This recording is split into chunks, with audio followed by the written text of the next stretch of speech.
नमस्कार, मैं Nikhil Tiwari divine music school से। आज तानपुरा के साथ जो हम कहते हैं सुर साधना कहते हैं, सुर साधना आपने शब्द सुना होगा। ये सुर साधना है क्या? सुर को साधना मतलब किसी चीज़ की बार बार प्रैक्टिस करके उसको साधा जाए। जैसे हम भक्ति को भी एक साथ कहते हैं, साधना कर रहे हैं, तो लंबी प्रोसेस। साधना से मतलब ही समझे कि लंबी प्रोसेस है।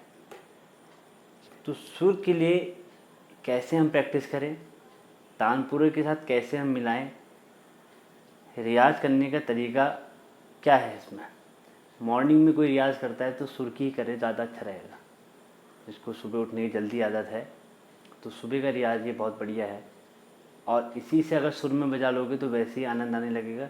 अगर मीड भी नहीं आएगी तब भी आपको सुर में अगर आपका बजने लगा जो बांसुरी है तो आप वैसे भी आनंद आएगा आपको। फिर इसमें ऑर्नामेंटेशन तो बात की बात है, पर ये बड़ा डीप और बहुत ही सोचने वाला टॉपिक है, इसमें समय देने वाला टॉपिक है आपको सुर, क्योंकि इसमें टीचर की भी बहुत ज़रूरत है। ये बताएगा गलत है, ये सुर ऊपर चढ़ रहा है नीचे चढ़ रहा है। तो इसमें तो ज़रूर है कि कोई आप वोकल वाले से भी ज्ञान ले सकते हो। कोई भी जो संगीत के टीचर हैं उसमें कीबोर्ड वाला भी हो सकता है, वायलिन वाला भी हो सकता है, वो भी बता देगा कि सुर में नहीं आ रहा है। तो इसके लिए आपको बहुत ध्यान से और बिल्कुल कान सेन बनना है आपने। और ये हल्के हल्के आता है, लंबा समय लेता है, तो घबराना नहीं है कि तुरंत पहले दिन में आ जाएगा। पहले दिन तो आप तानपुरा से वाकिफ़ होंगे, तानपुरा को हल्के हल्के अपने लाइफस्टाइल में लाओ, पीछे से बैकग्राउंड में हल्की आवाज़ में, बाद में थोड़ी बढ़ाओ, क्योंकि बढ़ा के आपको सुनना पड़ेगा और फिर पहले मिलाना है। मतलब सुर ये बज रहा है और तानपुरा ये दोनों जब एक हो जाएंगे तो ये आपका सुर लगने लगेगा। अगर ये फिर ऐसे ऐसे करें इसका मतलब सुर अभी मिल नहीं रहा है। मिलना है, सुर को मिल जाएगा बिल्कुल एक जैसा। तो उसके लिए क्या कि 2-3 चीज़ें हैं। पहली चीज़, आपकी फूंक स्थिर होनी चाहिए, बहुत कंपन होगा तो फिर नहीं मिलेगा। दूसरी, लंबी सांस होगी तो लंबे तक आप मिला पाओगे। ठीक है, उसमें लॉन्ग नोट्स तो बहुत इंपॉर्टेंट है। और सा के रियाज में आप कैसे कैसे सा के साथ सब सुरों को मिलाएंगे। अब आपको ये पता होना चाहिए कि जो आप स्केल की फ्लूट बजा रहे हो उसमें आपने तानपुरा लगाया, जैसे मैं ई की बजा रहा हूँ। अगर आपको अपने को चेक करना है तो मान लीजिए मैंने इसको ई बजाया है, देखिए ई बज रहा है, यहाँ में सा है मेरा, सा मतलब ई स्केल में।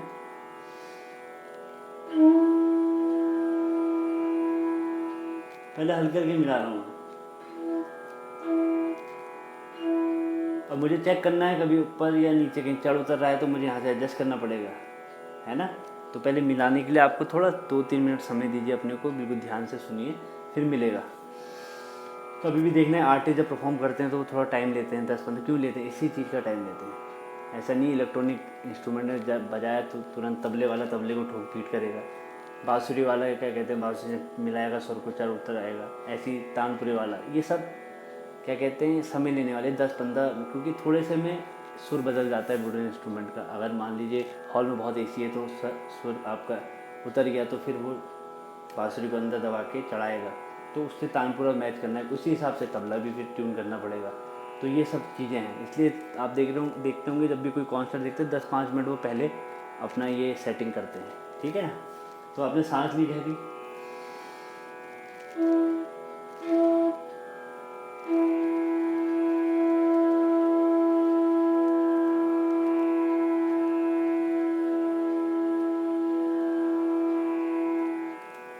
ठीक है। अभी हमने ये तान मिलाने की कोशिश करी ई में। अब हम पता चले कि हम गलत कुछ कर लेते हैं, इसको हम डी शार्प में लगा लेते हैं। अगर आप डी शार्प में लगा के ई बजा रहे हैं और आपको कुछ गलत नहीं लग रहा है, इसका मतलब आपको बिल्कुल सुर का भी ध्यान नहीं है। अब मुझे बिल्कुल ये लग रहा है कि मैं कुछ गलत जा रहा हूँ, तो मैं ढूंढूँ इसमें डी शार्प कहाँ पर है, डी कहाँ पर है, तो मैं चेक करूँगा और सुर मिलाने की कोशिश करूँगा, क्योंकि इन्हीं में से है, सुर तो सब कुछ है।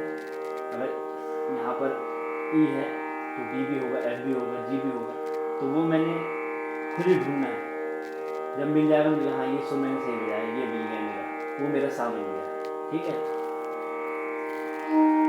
ये देखिए नी जो है ये डी से मिलना है हमारा, ठीक है, डी शार्प से।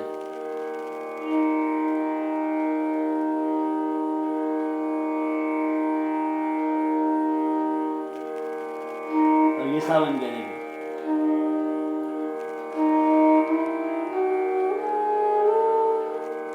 माँ करा तो ये मानिए माँ इसमें गड़बड़ हो जाएगा। अगर मुझे सरगम बजानी है तो देखिए मैं सरगम कैसे बजा रहा हूँ। सारे गामा पा धा नी सा मैंने नीचे लिया पर डी में लगाया मैंने। ये थोड़ा टिपिकल टॉपिक है, हल्के हल्के समझेंगे पर थोड़ा थोड़ा जितना भी समझे उसका आप अभ्यास करेंगे तो हल्के हल्के समझ में भी आएगा।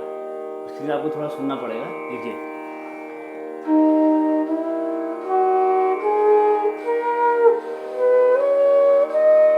ये डी स्केल से मैंने सारे गामा बजाया।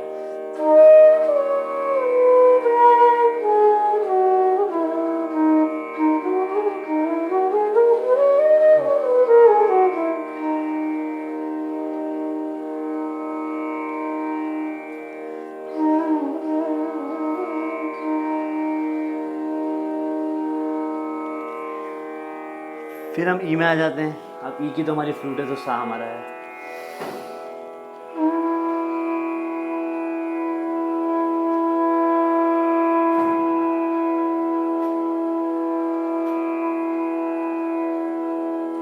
अब सुर की प्रैक्टिस कैसे करेंगे? कोई भी आप आलाप ले लो और बाद में सा में आ जाओ। सा आपका मिलना चाहिए तानपुरा से। पहले तो आपने सिंगल सिंगल नोट मिला लिए, फिर आपने क्या करें पा से सा जाइए,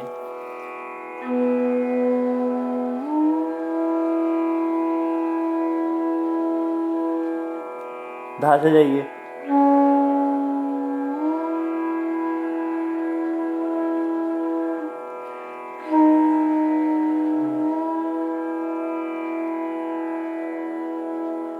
जब नहीं मिलेगा तो आपको अंदाज आएगा। तो कठिन है ये। आप क्योंकि दूसरे स्वर से जाते हैं तो स्वर माइंड भी थोड़ा अनस्टेबल हो जाता है हमारा, ध्यान नहीं दे पाता और सही जगह में नहीं रुक पाते। तो इसके लिए अभ्यास बहुत करना है। आलाप से बहुत अच्छा होगा। तो ध्यान कीजिए कि हर सुर आप लास्ट से सा से ख़त्म कर लो। मान लो धा नी सा से मिलना, गा रे सा, नी धा नी रे सा रे गा रे सा आपका मैच होना चाहिए। तो पहला तो ये है रियाज करने का तरीका। कुछ भी आप बजाओ सा में आ जाओ, कंप्लीट करो, पर सा में मिलना चाहिए, वो ध्यान रखना है आपने। तो ये प्रैक्टिस आएगा। बड़ा कठिन टॉपिक है। गलत लगा लो आप, और गलत अगर आप पहचान जा रहे हो कि मेरा ये कौन सा सुर सा बज रहा है, सी साब लगा लिया आपने फ्लूट में, मान लीजिए अभी कहाँ पर है ये आपको ढूंढना है। बांसुरी में नहीं आ रहा, नहीं, यहाँ देखिए मुझे अंदाजा आ जाएगा कि सुर मिल रहा है।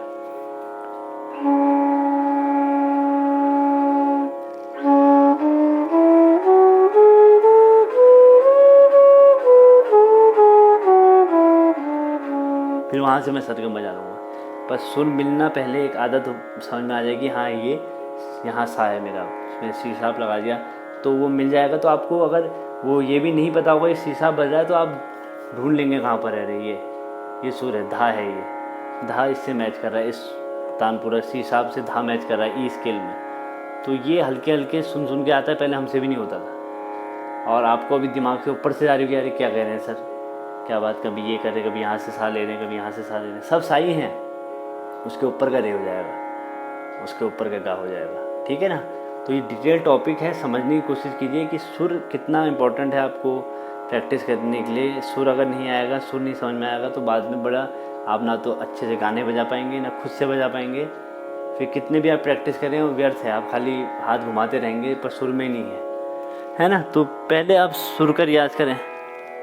लगा लिया आपने, सरगम प्रैक्टिस कर लो आप, सा टू सा में जाओ पर सा सुर लास्ट सा में आए तो एक बार मिलना चाहिए। एक बार आपने सा सेट कर लिया तो ऊपर के स्वर मिल जाएंगे आपके अपने आप ही।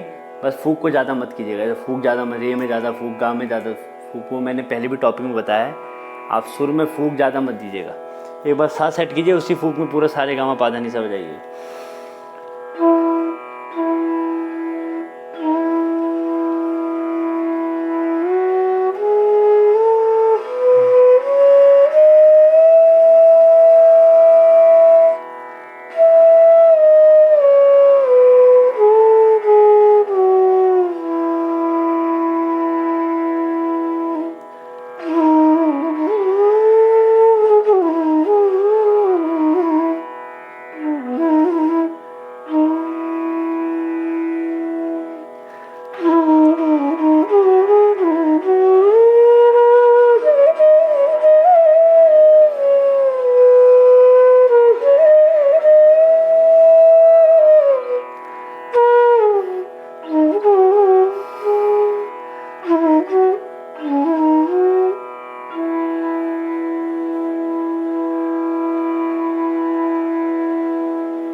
तो सा मिलाने के लिए ऐसे रियाज होगा। कोई भी आलाप करो अपने मन से, यमन में करो तो सा में बार बार आओ, कोशिश करो कि सा में आ जाओ। अभी आप यमन में मत करना, नहीं तो राग थोड़ा बदल जाएगा। आप करो मिलावल में, कुछ भी बजाओ सा में आ जाओ। उससे क्या होगा, सा सही करेक्ट में आओ। पहले तो आप सिंगल नोट बजाओ, सा मैच करो पूरा। जब मैच हो जाएगा फिर पा से आओ, फिर धा से आओ, फिर नी से आओ, फिर रे से आओ, फिर गा से आओ, फिर दो दो सुर से धा नी सा आओ, पा धा नी सा आओ, गा रे सा आओ। जो आप अलंकार बजाते हो ना उसको स्लो बजा के सा को, सा आपका मेंटेन है। ये नहीं कि सा तो बज रहा है आपका, जब आपने स्टेबल सुर बजाया, जब आप खाली सा बोल लो तब तो सा लग रहा है, पर धानी सा बोल लो तो इधर सा इधर पहुंच जा रहा है या सा इधर पहुंच जा रहा है, मिल ही नहीं रहा है। तो वो अभ्यास आपको बहुत इंपॉर्टेंट है। ये सुर साधने का अभ्यास जो है बहुत कठिन है, बहुत लंबा है।